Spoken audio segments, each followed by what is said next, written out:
Happy Holi ସମସ୍ତଙ୍କୁ ଜୟ ଜଗନ୍ନାଥ। ଆପଣଙ୍କୁ ଭିଡ଼ିଓକୁ ସମସ୍ତଙ୍କୁ ସ୍ୱାଗତ। ହୋଲିର ସମସ୍ତଙ୍କୁ ଶୁଭେଚ୍ଛା। ଆଜି ଆମର ହୋଲିରେ ଆଜି ସ୍ପେଶାଲ ଆମର ହେଉଛି ଘରେ ମିଠା ଦହିବରା। ଖାଲି ଦହିବରା ନୁହଁ, ଦହିବରା ଆଳୁଦମ ନୁହଁ, ଏଇଠି ଆପଣ ଦେଖିପାରୁଥିବେ ମିଠା ଦହିବରାର ପ୍ରସ୍ତୁତି ଚାଲିଛି। ଆଜି ଇଚ୍ଛା ହେଲା ହୋଲି ସ୍ପେଶାଲ କିଛି ଗୋଟେ ଖାଇବା ପାଇଁ।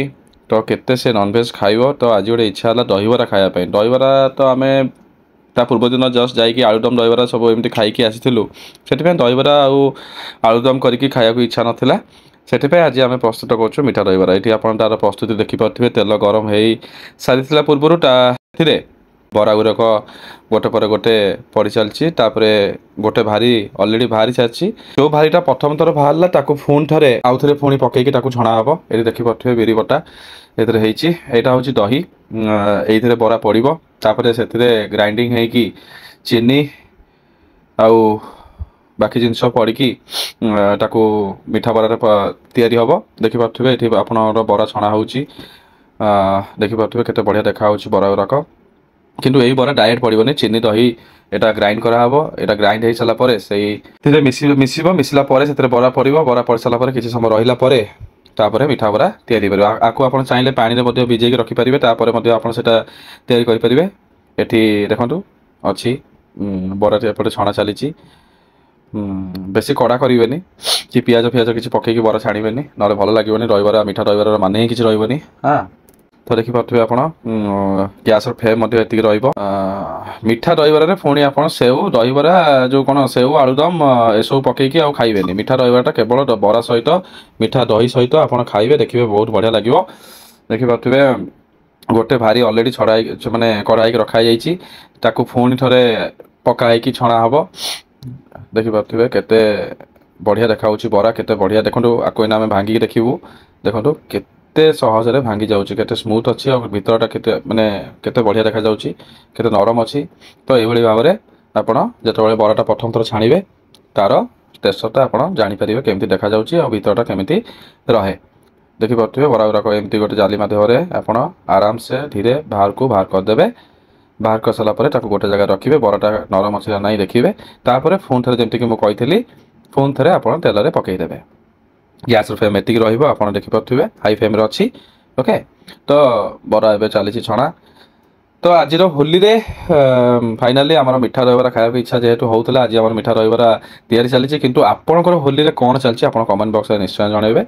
ଦେଖିପାରୁଥିବେ ଏଠି ଗ୍ରାଇଣ୍ଡ ହେଇସାରିଲାଣି। ଗ୍ରାଇଣ୍ଡ ହେଇସାରିଲା ପରେ ତାକୁ ଆଣିକି ଏଇ ଦହି ପାଣିରେ ଆମେ ମିଶାଇବା। ଦେଖନ୍ତୁ ଏଇଭଳି ଭାବରେ ଆପଣ ତାକୁ ମିଶାଇବେ।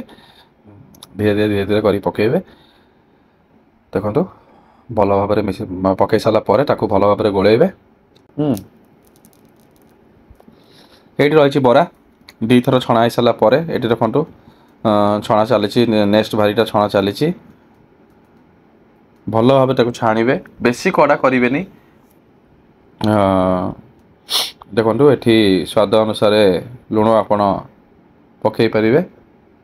ଆଉ ଦେଖନ୍ତୁ ଆମର 2 ସ୍ପୁନ୍ ଲୁଣ ପଡ଼ିଛି। ଓକେ, ତାପରେ ପଡ଼ିଛି ଆମର ଲଙ୍କାଗୁଣ୍ଡ। ଲଙ୍କାଗୁଣ୍ଡ ମାନେ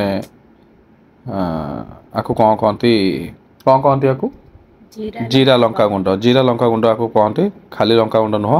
ତ ଜିରା ଲଙ୍କାଗୁଣ୍ଡ ଆଉ ଲୁଣର ମାତ୍ରା ସଠିକ୍ ରହିଲେ ମିଠା ଦହିବରା ଟେଷ୍ଟଟା ସେତେ ଭଲ ବାହାରିକି ଆସେ। ଦେଖିପାରୁଥିବେ କେମିତି ଦେଖା ହେଲାଣି। ତାପରେ ଆପଣ ଆରାମସେ ଏଇ ବରାଟାକୁ ତା ଭିତରେ ପକାଇଦେବେ। ପକାଇ ସାରିଲା ପରେ ସାଙ୍ଗେ ସାଙ୍ଗେ ଆପଣ ଖାଇବେନି, ତାକୁ କିଛି ସମୟ ଭିଜିବାକୁ ଦେବେ। କିଛି ସମୟ ରଖିଲା ପରେ ଯାଇ ଆପଣ ପ୍ଲେଟ୍ରେ ସର୍ଭ କରିକି ଆପଣ ଖାଇପାରିବେ। ଦେଖିପାରୁଥିବେ ଏଠି ପୁଣି ଗୋଟେ ତାୱାରେ ଜିରାକୁ ଫୁଟା ଯାଉଛି। ମାନେ ଛୁଙ୍କଟା ନଦେଲେ ତ ତାର ଟେଷ୍ଟ ଆହୁରି ଆସିବନି। ଏଠି ଜିରା ଆଉ ଭୃଷଙ୍ଗ ପତ୍ର କୁ ଆଉ ଶୁଖିଲା ଲଙ୍କା ଏଇ ତିନିଟାକୁ ନେଇକି ତାର ଛୁଙ୍କଟା ପ୍ରସ୍ତୁତ କରାଯାଉଛି। ଦେଖିପାରୁଥିବେ ଆପଣ ହାଲକା ଭାବରେ ତାକୁ ଭାଜିବେ।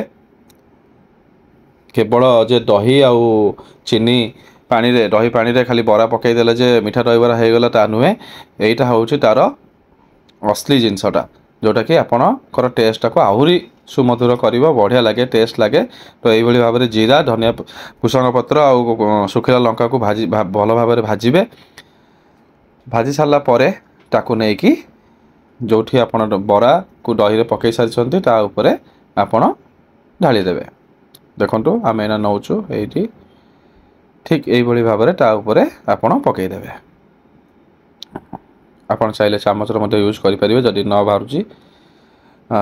ଦେଖିପାରୁଥିବେ ଏଇଟା ହେଉଛି ଆମର ମିଠା ଦହିବରା, ତା ଉପରେ ପଡ଼ିଯାଇଛି ଆମର ଛୁଙ୍କ। ଓକେ, ତ ଆପଣ ଟ୍ରାଏ କରିବେ ଘରେ, କେମିତି ଲାଗୁଛି ଆମ କମେଣ୍ଟ ବକ୍ସରେ ନିଶ୍ଚୟ ଜଣାଇବେ।